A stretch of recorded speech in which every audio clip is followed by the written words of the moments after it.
네, 안녕하세요, 여러분.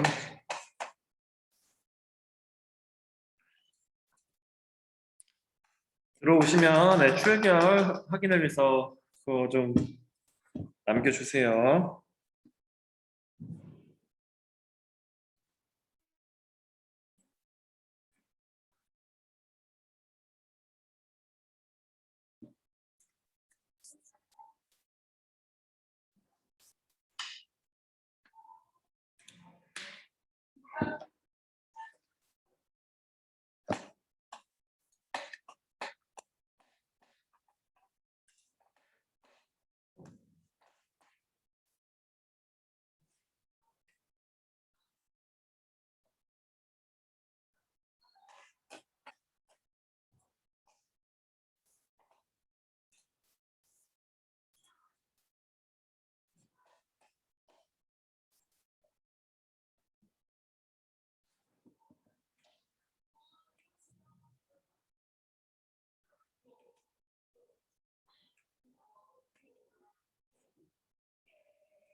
자, 여러분 같이 남은 진도 좀 나가고 좀 여유롭게 좀 해봅시다, 여러분들. 저희가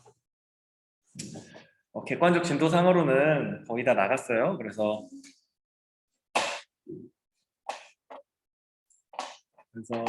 그렇게 된다는 걸 좀 말씀드리고 싶고, 채팅으로 혹시 질문이 있거나 그러면 해주시면 잘 대답하도록 하겠습니다. 들어오신 학생들은 좀 잘 확인 좀 해주시고요.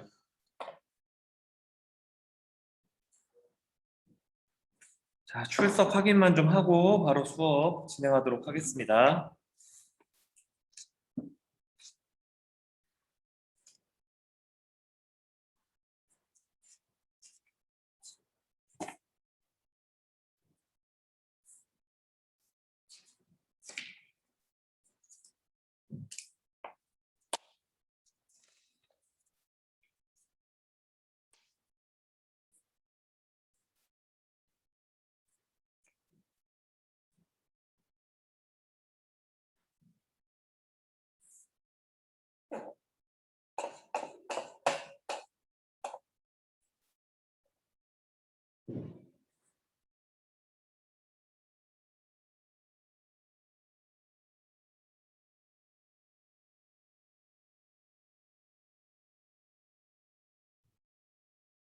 한참 더 들어와야 되는데 이게 많이 없네요, 사람들이.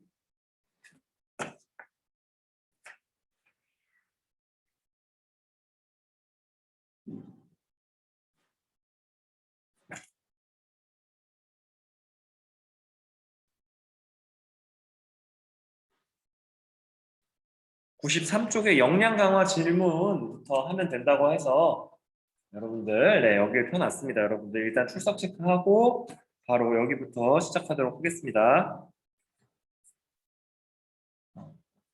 강태규, 신영선, 정정환 주성, 강석준, 고상혁 학생 좀 불러주세요.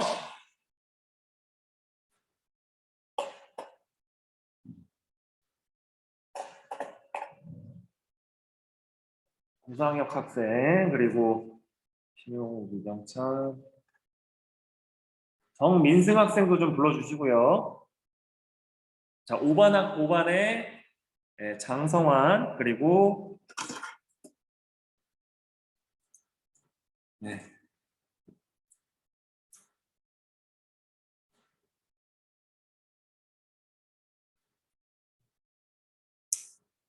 고상혁 학생이랑 정민승 학생. 선생님 저 들어왔는데요. 그래요? 미안해요. 이게 순서대로 안 돼 있어가지고 그렇습니다. 그다음에 정승호, 최민혁, 태연 들어왔고, 문창준 들어왔고, 박용진, 원지석 학생 들어왔나요? 아, 들어왔구나. 원지석 들어왔고, 장홍석, 경빈, 김우빈,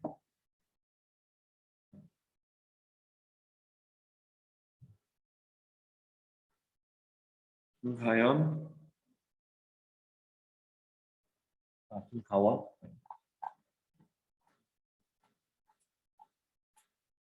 그리고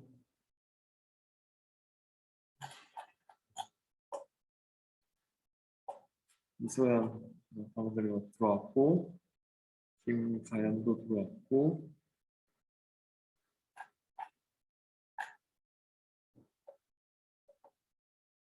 김윤지 들어왔고, 그다음에 박지원 들어왔고, 김봉희, 지민, 우현우, 김가연, 이수근도 들어왔는데, 전혜림 들어왔고, 이수빈.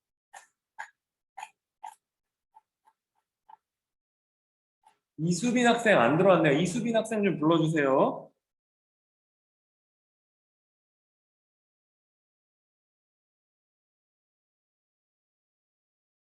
이수빈 학생, 그래서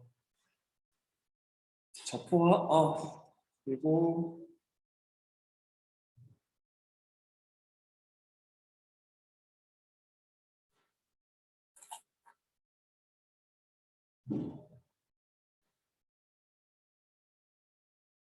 상해.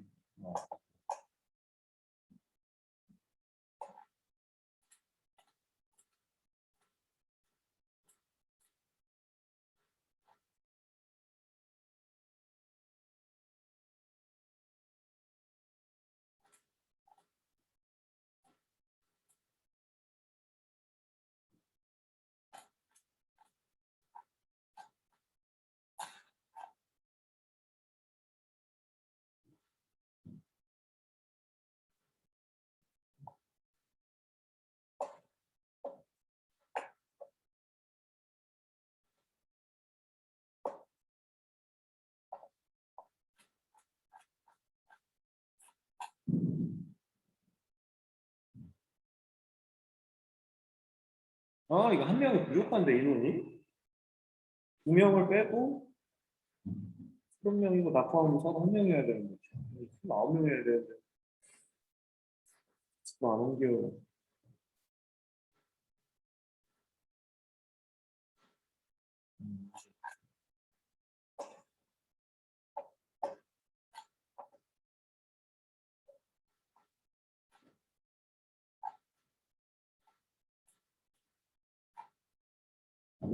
정민승 학생 왔다 그랬나요? 미안한데.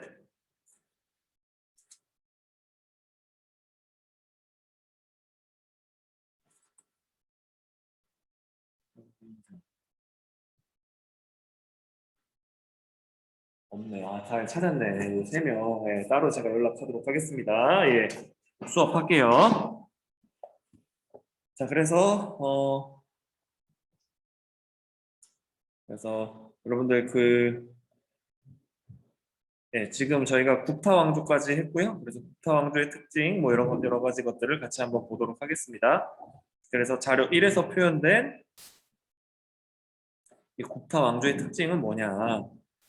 역사적 의미는 뭐냐? 북인도를 통일했다. 다시 한번 통일했다라고 알아주시고, 두 번째 그 문제 보시면 힌두교가 인도의 민족 종교로 발전한 까닭은 무엇인가?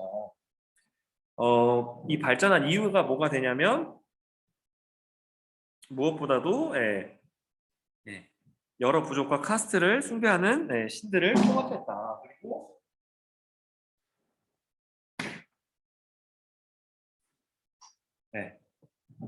브라만교의 전통이 강화되고 그래서 좀 카스트 제도가 일상생활의 영역까지 이렇게 계속 침투하게 됐다.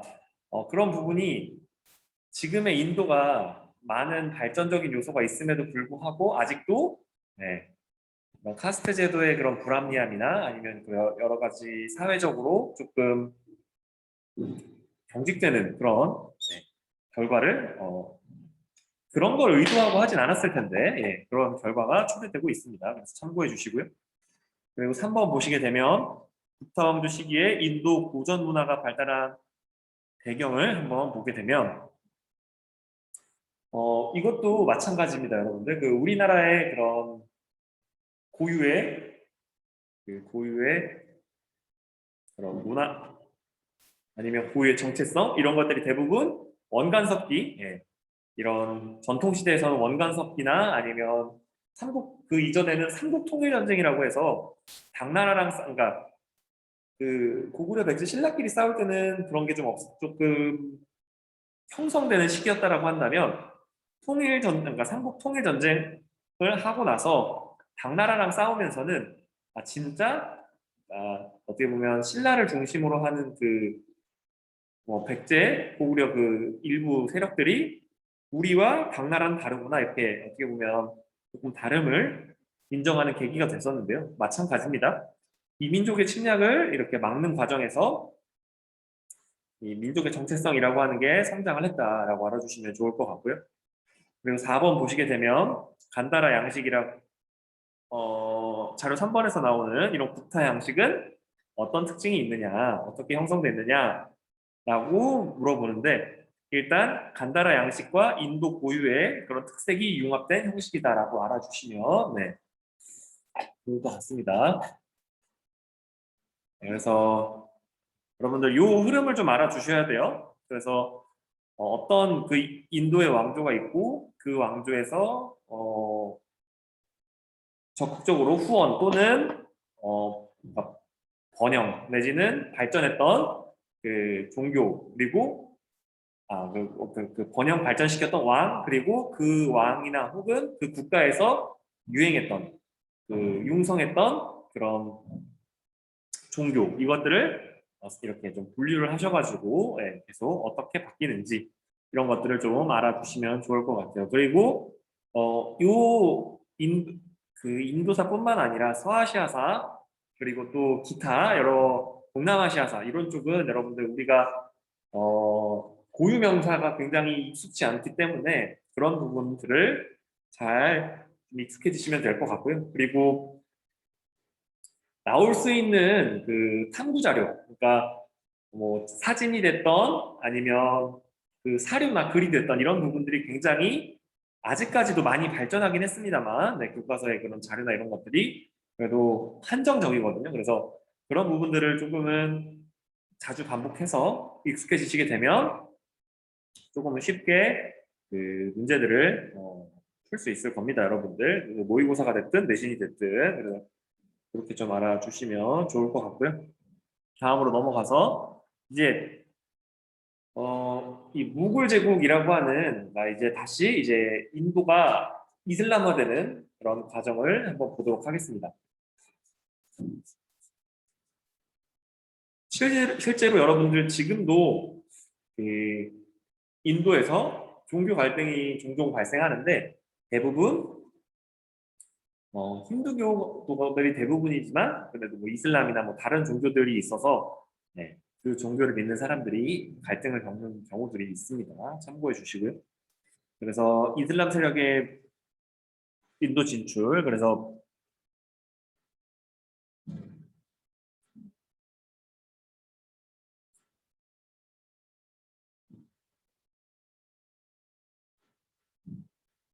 그래서 이 핵심은 그거예요, 여러분들. 무굴 제국 성립 전에 여기다가 제가 여기다 하나 더 적어 보면 이게 바로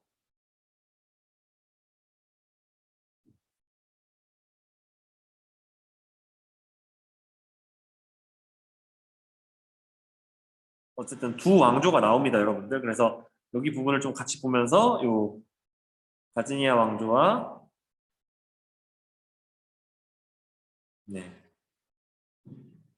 델리 술탄 시대 이렇게 두 가지 시대가 먼저 있고 그 다음이 무굴 제국이다라고 알아주시면 될 것 같아요. 좀 같이 볼게요. 그래서 이슬람 세력이 여러분들 그 이슬람이 형성되는 그러니까 종교로 이게 발생하는 그 시기 이후부터 어떻게 보면 어떻게 보면 이게 영향을 주게 되겠죠. 참고해 주시고요. 그래서 10세기 후반에는 아프가니스탄의 티르크족이 가즈니 왕조를 세웠고 가즈니 왕조가 약해지니까 고르 왕조라고 해서 아프가니스탄이 본거지고 인도 내륙을 로 세력을 확장하는 그런 왕조가 성립이 되게 됩니다. 그리고 13세기 초에는 이제 델리를 중심으로 이슬람 왕조가 세워지게 되고요. 그래서 약 300년 동안 5개의 왕조가 교체를 하면서 그 북쪽 인도를 지배하게 됐다. 그 시기를 델리 술탄 시기라고 한다. 그래서 델리를 중심으로 여러 왕조가 한 60여 년, 뭐 5개의 왕조니까요, 300년에. 그래서 그 간격을 두고 계속 흥망성쇠를 했다. 대략적으로 이렇게 알아주시면 좋을 것 같습니다. 그리고 이 델리 술탄 왕조는 힌두교에게 너그러운 정책을 폈고 지지야에만 부담하면 종교의 자유를 얻을 수 있도록 도와줬다. 그리고 카스트제에 불만이 많은 사람들이 그 이슬람교로 개종하는 사람들이 많았다. 실제로 여러분들 이런 힌두교의 그런 엄격한 신분제, 카스트제도 이런 것 때문에 지금도 그거에 대한 저항이나 그거를 바꿔야 된다라고 하는 그런 대규모 집회라고 해야 될까요? 그러니까 이런 그러니까 플래카드 들고 같이 이렇게 막 행진하고 하는 것들이 비교적 최근 3, 4년 전, 뭐 4, 5년 전 이때에도 있을 정도였습니다, 여러분들. 그래서 참 힌두교의 그런 신분제라고 하는 게 참 강력하게 아직 기능하고 있는 것 같고요. 그리고 남인도에서는 9세기경부터 13세기까지 촐라 왕조가 번성했고요. 이 촐라 왕조는 동남아시아, 서아시아 등과 교역을 해서 힌두 문화를 전파했다. 그래서 인도라고 하는 국가가 유럽이나 이런 뭐 서아시아 쪽에서 중국으로 가는 그 길목 쪽에 있기 때문에 그리고 또 이제 동남아시아는 이제 바로 인도가 좀 가깝기 때문에 이런 힌두 문화를 전파하는 역할을 하게 된 거죠. 그냥 참고해 주시고요. 그리고 다음으로 넘어가서 이제 무굴 제국이 나옵니다, 여러분들. 뭐 무굴 제국을 배울 때 여러분들 우리가 무굴 어디서 많이 들어본 것 같잖아요, 여러분들. 몽골의 페르시아어라고 합니다, 여러분들. 그래서 거기다 좀 체크 좀 해주시고요. 네, 여기 몽골의 페르시아어라는 발음, 페르시아어 쪽 표현이다라고 알아주시고, 그래서 바부르라고 하는 사람이 북인도를 침입해서 델리 술탄 왕조를 무너뜨리고 무굴 제국을 세웠다. 그래서 아크바르, 뭐 악바르라고 부르기도 하거든요, 여러분들. 그래서 제가 그 배웠던 교과서에서는 악바르라고 나왔어요, 여러분들. 그래서 근데 그게 조금 더 원어적 표현에 가까워진 거죠, 여러분들. 아크바르라는 이 황제님이 전인도를 통일하고 관료제와 이런 지방 행정기구도 정비하고 중앙주권적인 체제를 만들고요. 그래서 힌두교와 이슬람교를 이 관직에서 차별을 안 하게 됩니다. 그래서 이게 여러분들 똑같은 거예요. 여러분들. 몽고족이 여러분 우리 배웠지만 몽골족 내지는 몽고족이 그, 몽고 제일주의로 몽골인 제일주의, 뭐 몽골 제일주의 뭐 이렇게 뭐 불릴 수 있는 그런 차별적인 정책을 시행하니까 결국엔 한나라 출신 혹은 뭐 이 농민 반란군들 차별받던 사람들에 의해서 반란에 의해서 이게 결국 나라가 멸망하게 되는데 마찬가지입니다, 여러분들. 그래서 이 많은 부분에서 그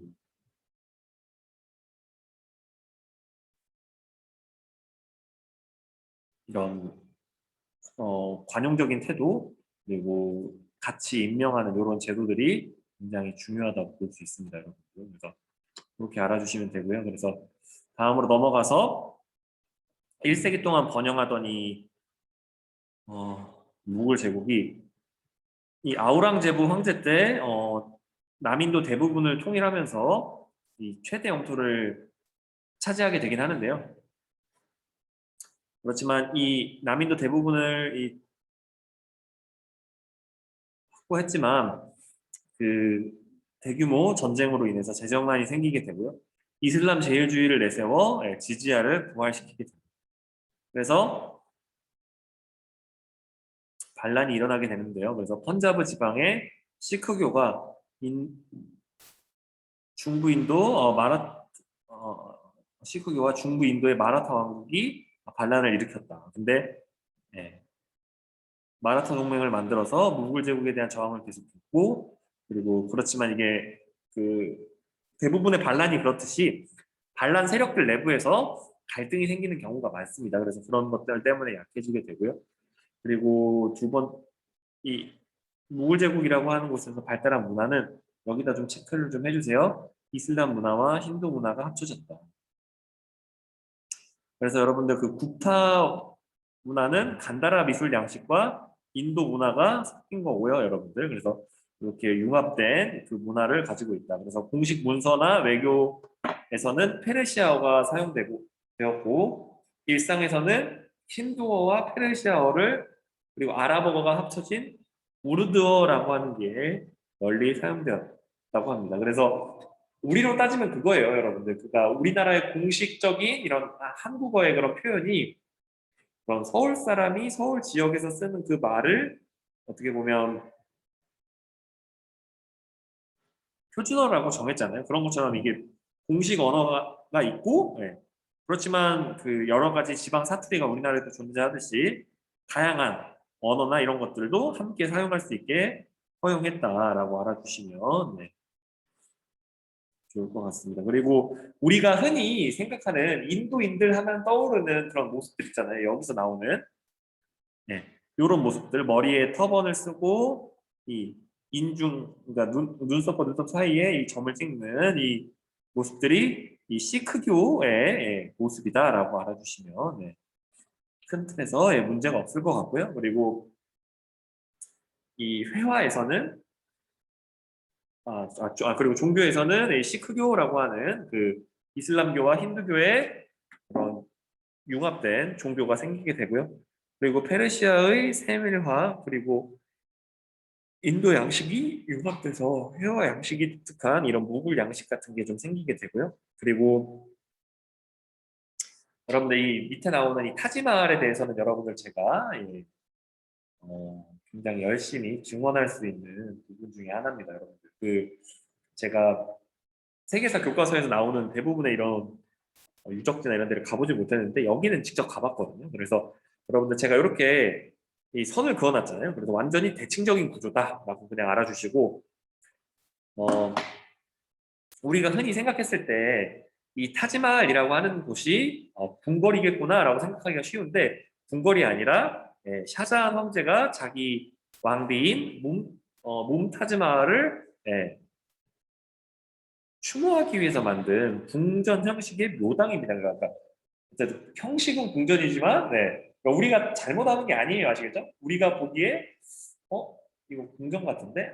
궁전 같은데는 맞는데요. 그게 아닌 거죠, 여러분들.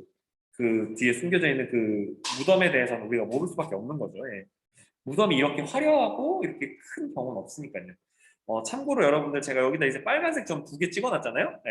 멀리서 찍은 거긴 합니다만 이게 지나가는 사람인 것 같아요. 아시겠죠? 그 크기가. 그래서 여러분들 그 줌이 좀 불안정해서 재접속하게 되면 꼭 재접속하게 되면 메시지 한번 남겨주세요. 몇몇 학생들이 재접속하고 메시지를 남겨줘서 제가 이렇게 재차 요청을 드립니다. 여러 가지 이유로 혹은 뭐 네트워크의 불안전함으로 이 재접속하시게 되면 바로바로 메시지 남겨주세요. 자, 그리고 다음으로 넘어가서 이 형식을 좀 보게 되면 그 아치형의 입구가 있고 여기에는 연꽃무늬 그러니까 우리가 연꽃하면 우리한테는 여러분들 이 불교라고 하는 종교가 굉장히 그러니까 친숙한데요. 불교가 생기기 전에 이미 그 힌두교의 여러 그런 전통들이 남아 있었기 때문에 불교가 생겼을 때 일정 정도 그런 문화적 그 공통성을 이게 공유를 합니다. 실제로 여러분들 그 한국 불교에서는 여러분들 그 현지화 과정에서 그런 것들을 수용하잖아요. 대표적으로 그 자식을 잘 낳게 해준다거나 하는 그 삼신할머니 그런 게 여러분들 불교 사찰 안에 그 삼신당이라고 해서 여러분들 그 약간 좀 뭐라고 해야 되죠? 그런 공간이 있어요. 그러니까 불교 사찰 뒤편에 한쪽 구석에 뭐 삼신할머니를 모시는 곳, 뭐 하는 곳, 뭐 하는 거에서 여러 가지 그런 토착 신앙들을 이렇게 수용하게 되는데 그거의 일환이라고 보시면 큰 틀에서 문제가 없을 것 같습니다. 이슬람 전통 이전에 있었던 전통을 수용한 거다. 그리고 이슬람 건축 양식인 돔과 첨탑이 있다. 그리고 또 그 인도 지역에 있었던 여러 가지 그 상자부 불교의 그 전통이기도 하죠, 여러분들. 약간 그 반구, 그러니까 여러분들 이 받침대 위에 이렇게 반원 모양이 있는 그 1층짜리 이것도 석탑이거든요, 여러분들. 그래서 이런 모양의 것들이 바로 이거다. 차돌이 그래서 이런 것들이 뭐 불교 양식으로 볼 수도 있고 뭐 이거 그러니까 여기서는 이제 교과서가 설명하는 대로 그러니까 불교에도 이런 게 있는데 이것도 이 힌두교의 양식에 어느 정도 그런 공유를 하고 있는 그런 것들이 되는 거죠, 여러분. 그래서 그런 것들을 좀 알아주시고요. 그래서 그리고 여기서 보시게 되면 여러분들 진짜 이 색깔이 여러분들 여기서 보시게 되면 이게 지금은 이게 이미지가 깨지는데 이거를 진짜 새겨놔가지고 되게 이쁩니다, 여러분. 그리고 새긴 다음에 또 다른 막 돌로 채워놓고 막 이랬어요, 여러분. 그래서 참 이게 그 우리가 흔히 아는 그 상감청자의 그 기법과 비슷한 약간 느낌적인 느낌이 있습니다, 여러분들. 그래서 개인적으로 진짜 가보면 진짜 이쁘고요. 이 타지마할이 대리석으로 되어 있기 때문에 산성비에 굉장히 약합니다. 그래서 타지마할을 기준으로 반경 500m인가 1km는 화석 연료로 운행되는 이런 교통수단을 사용할 수가 없어요. 그래서 내려서 막 걸어가고 했었는데 벌써 갔다 온 지가 10년이 넘어가지고 참 아쉽네요, 여러분. 이거 진짜 이쁜데. 그리고 이 타지마할이 진짜 유명해지게 된 거는 여기 영국 다이애나 황태자비라고 하는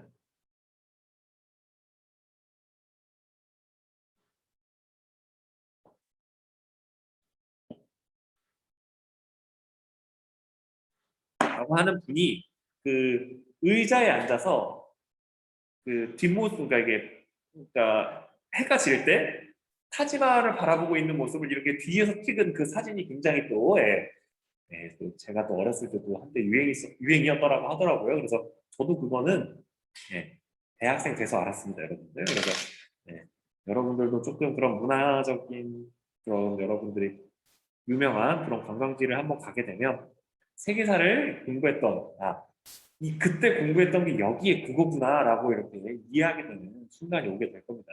저도 되게 그러니까 이렇게 교과서로만 봐도 이거 되게 이쁘다 이런 생각이 드는데 진짜 가서 보면 압도되는 그런 조금 느낌이 있거든요. 그래서 한번 좀 이렇게 인도라고 하는 곳이 요즘에 코로나로 굉장히 위험하기 때문에 차마 지금은 가지 마시고요. 음, 코로나가 좀 안정되고 여유가 좀 생기시면 꼭 한번 가보시라고 추천드리는 유적지 중에 한 곳입니다, 여러분들. 그래서 이제 요거 같이 한번 해볼게요. 그래서 여기서 보시게 되면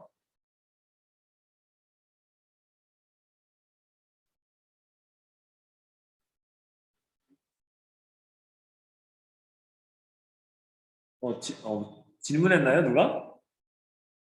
누가 선생님 하는 소리가 들리는 것 같아가지고 그래서 예.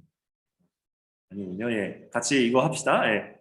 그래서 자료 1을 통해서 인도의 이슬람화가 이루어진 방향과 델리 술탄 왕조의 중심지를 찾아보자.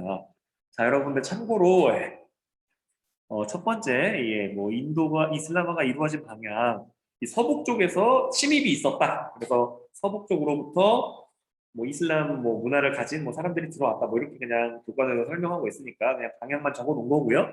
그리고 여러분들 그 델리 술탄 왕조에서 그 델리가 지역이에요, 여러분들. 그래서 중심지 자체도 예, 델리라고 이렇게 그냥 알아주시면 예, 좋을 것 같고요.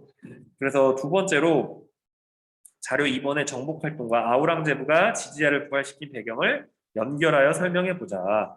자, 제가 그 한 무제의 원정과 영철 전매제라고 하는 제도 그리고 또 뭐 각종 물가 조정, 뭐 가격 조정 이런 정책들이 있었는데 그런 것들이 이렇게 연결되는 거잖아요. 지나친 정복, 그로 인한 재정 부족, 그로 인한 증세 또는 세금제도 수정 그리고 극복 이렇게 나가는 그 어려운 극복 이렇게 이어지는 그런 흐름이 있는데 여기도 마찬가지입니다.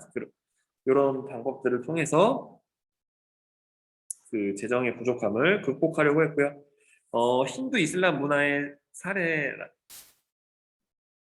네, 문화의 사례라고 보게 되면 뭐 일상에서는 우르드어 그리고 그 두 종교가 용합돼서 만들어진 시크교도 나오고요. 무굴 회화도 나오고 예, 타지마할도 나옵니다.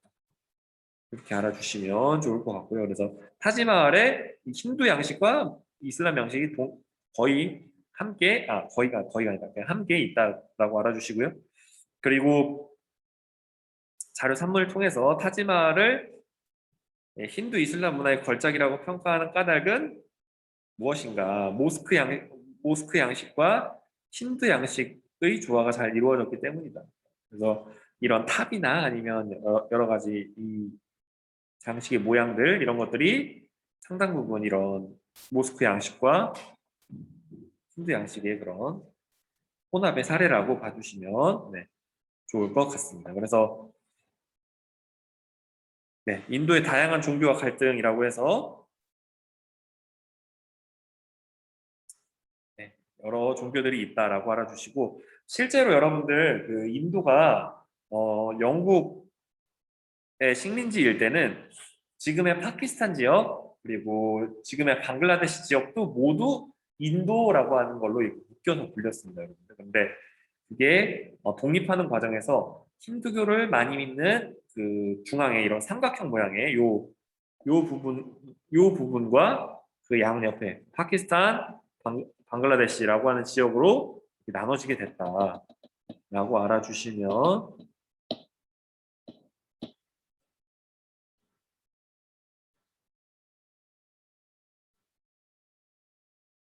좋을 것 같고요. 그래서 네, 여기 부분을 보시게 되면 네, 이런 것들이 있고요. 그래서 인도에서는 네, 4개의 종교가 발생했고 2개의 종교가 들어왔습니다. 그래서 그렇게 좀 알아주시면 네, 좋을 것 같고요. 그래서 실제로 이 종교 간의 갈등도 나름 극단적인 방향으로 치닫기도 했었다. 그래서 그 우리가 그 인도의 독립이라고 하면 간디라고 하는 인물이 떠오르잖아요. 그 간디라고 하는 인물도 이런 극단적인 종교 갈등 상황에서 암살당하게 됩니다. 그래서 어, 그분이 힌두교를 믿으셨는데 뭐 아니 뭐 이슬람계 극단주의 청년 아니면 뭐 이슬람을 믿으시는 분인데 뭐 힌두교 극단주의 뭐 내지는 시크교 극단주의 분들이 이렇게 암살하는 뭐 이런 일들이 예,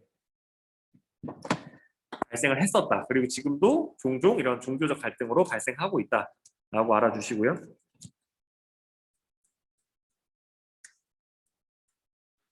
그리고 넘어가서 종교 간의 갈등이 계속되고 있다. 그래서 이슬람교도와 힌두교도의 갈등은 뿌리가 깊다. 아시겠죠, 여러분들? 네, 그래서 그것도 좀 알아주시면 네, 좋을 것 같고요. 그리고 그래서 인도와 파키스탄이 분리가 됐고, 네, 그래서 파키스탄이 원래 서파키스탄, 동파키스탄이 있는데 동서도 이게 쪼개졌다.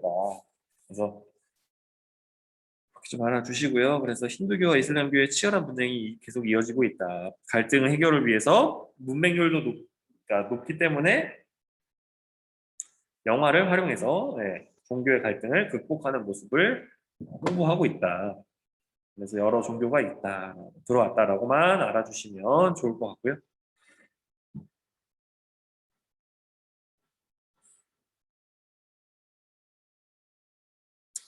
자, 그래서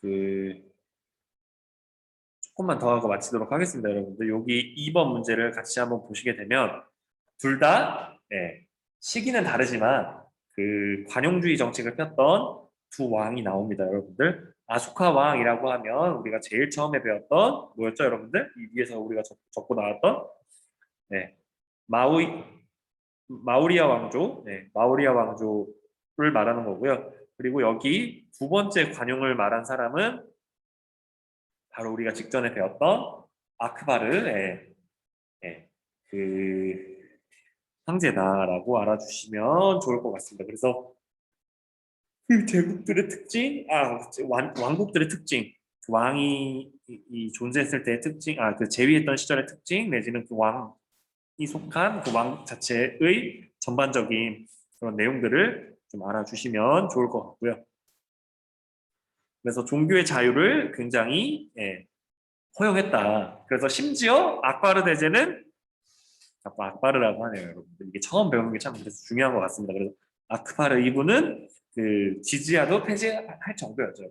그래서 종교 세를 안 내도 되니까 너의 종교를 마음껏 신앙생활 해라라고 이렇게 허용을 해준 거고요. 그래서 두 왕 모두 활발한 정복 활동을 했고 넓은 영토를 차지했다라고 하는 공통점이 있고요. 그리고 이 아파르 대제 이후에 아우랑제부 황제는 더 많이 영토를 확장하고 그렇지만 그런 종교적인 그런 사회 통합을 추진한 거죠, 여러분들. 그래서 그런 것들 좀 알아주시고요.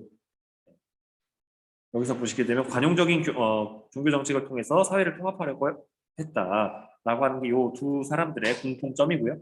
그리고 여러분들 제가 말씀드렸다시피 그 영화 아바타라고 하는 그 아바타라고 하는 세 글자의 아바타라고 하는 그런 영화를 제가 말씀드리면서 힌두교와 다신교일 때 한 신이 예를 들어 뭐 얘를 그냥 신이라고 해봅시다. 이 모양의 신이 있고 똑같은 기능을 그러니까 모양이 바뀌면서 이런 잘 안 보이죠? 볼펜 보이죠, 여러분들? 볼펜? 네. 그래서 요 모양의 신과 요 모양의 신. 근데 똑같은 이런 신인 그런 사례가 나오는데 그게 바로 여기 가에서 라로 변화하는 그런 과정이에요. 아시겠죠, 여러분들? 그러니까 그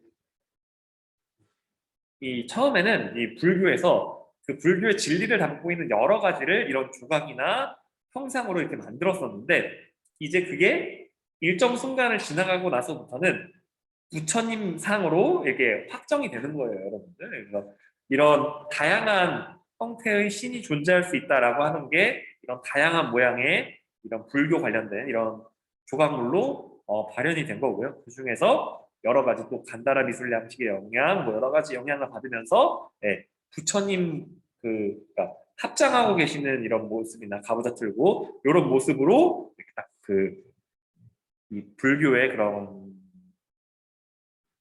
이게 탑은 아닌데, 약간 종교적인 이런 이 조각들이 그 형태를 갖춰 나가게 되는 거고요.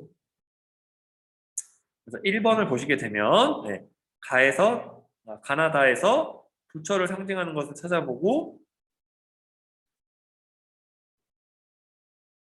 네, 그 쓰인 배경을 알아보자. 자, 보시게 되면,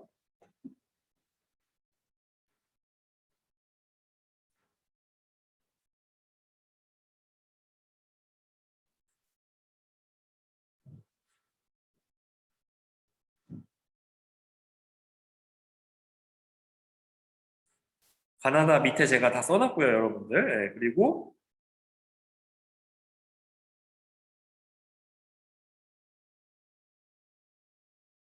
자,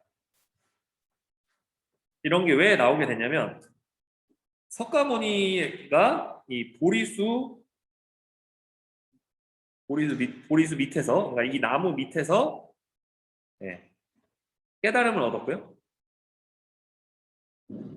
그리고 법륜이라고 하는 건 부처님의 말씀을 뜻하고요.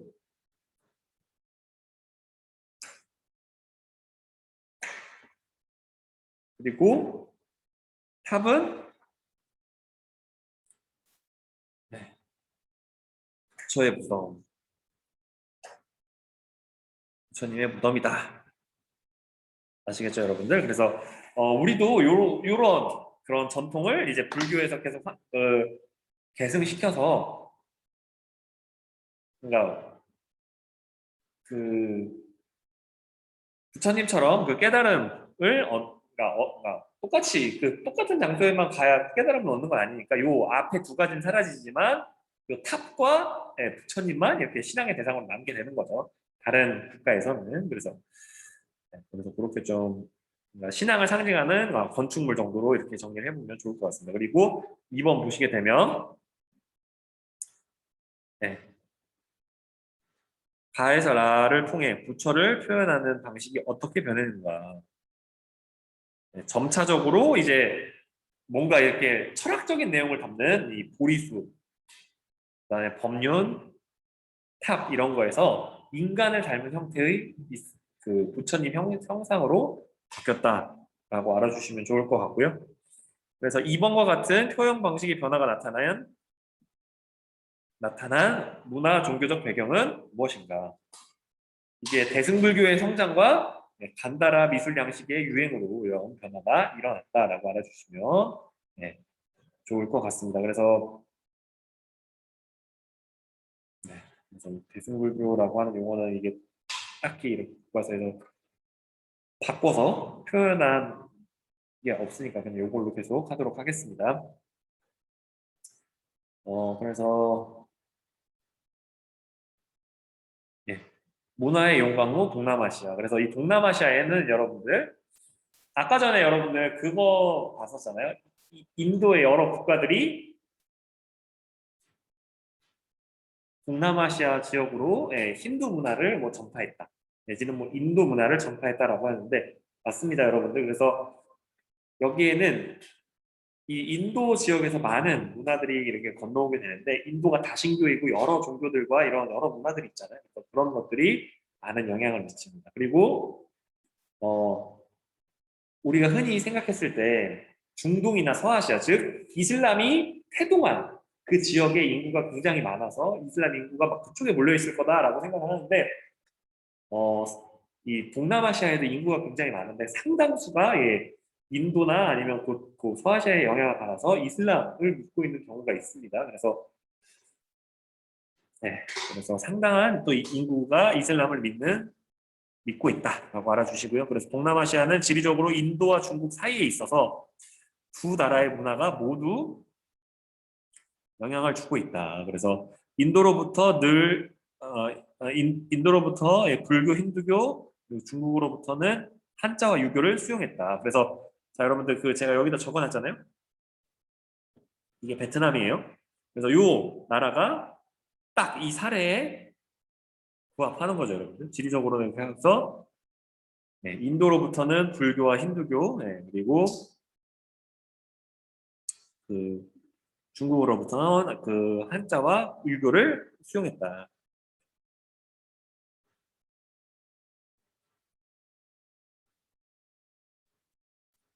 그리고 인도인들이 교역과 이주를 통해서 동남아 지역으로 계속 오니까 그 지역은 점차 하나의 문화권으로 이렇게 형성되어 가고요. 그리고 8세기부터 이슬람 문화가 유입되어 동남아시아 문화는 고유의 토착 요소에 인도, 중국, 이슬람 문화가 배합되어서 다양한 색채를 띠게 됐다.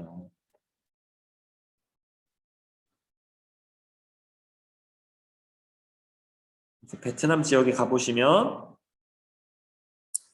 과거 시험 합격자를 공지해 놓는 게시판과 같은 이런 비석도 존재를 하고요.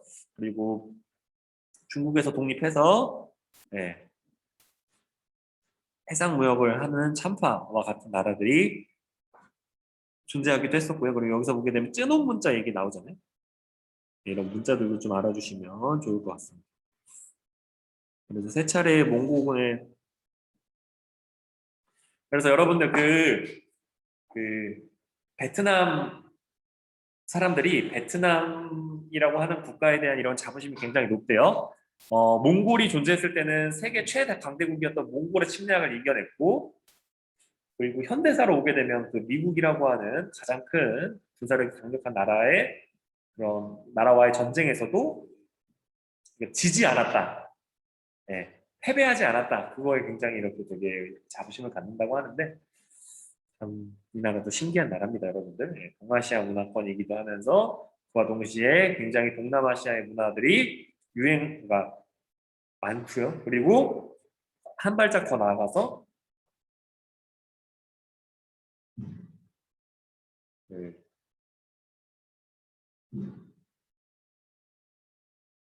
그런 중국처럼 이렇게 좀 여러 가지 이런 그 정치적으로는 공산주의 형태지만 굉장히 자본주의를 많이 받아들인 그런 형태의 국가다. 뭐 이런 것도 그냥 참고적으로 알아주시면 네, 좋을 것 같습니다. 그래서 다음으로 넘어가서요.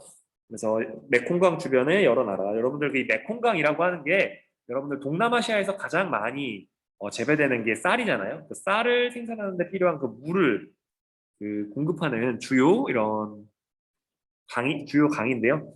그래서 이 메콩강에 댐을 상류 지역에 누가 쌓느냐를 가지고 외교적 갈등이 생길 정도로 왜냐하면 상류에 댐을 세우면 어떻게 됩니까, 여러분들? 바로 퇴적물이 줄어서 그 하류에서 농사를 짓는 사람들이 굉장히 힘들어지잖아요. 그래서 그런 것들을 조금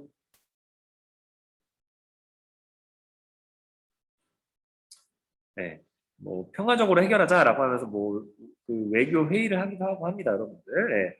그런 것들 좀 참고해 주시고요. 여러분들 이 메콩강 주변의 나라는 여러분들 다음 시간에 하도록 하고요. 혹시 질문 있나요? 여러분들 질문 없으면 네, 메시지 남겨주시고 예, 한 2, 3분만 일찍 끝내도록 하겠습니다. 여러분들 한 주간 수고 많았고요. 다음 등교 시간에 오시게 되면 그때부터는 제가 미리미리 그 문제나 아니면 이런 것들을 좀 공유하고 풀어볼 수 있게 하도록 하겠습니다, 여러분들. 예. 수고 많았습니다. 여러분들 메시지 잘 남겨주시고 나가시면 될 것 같습니다. 수고했습니다.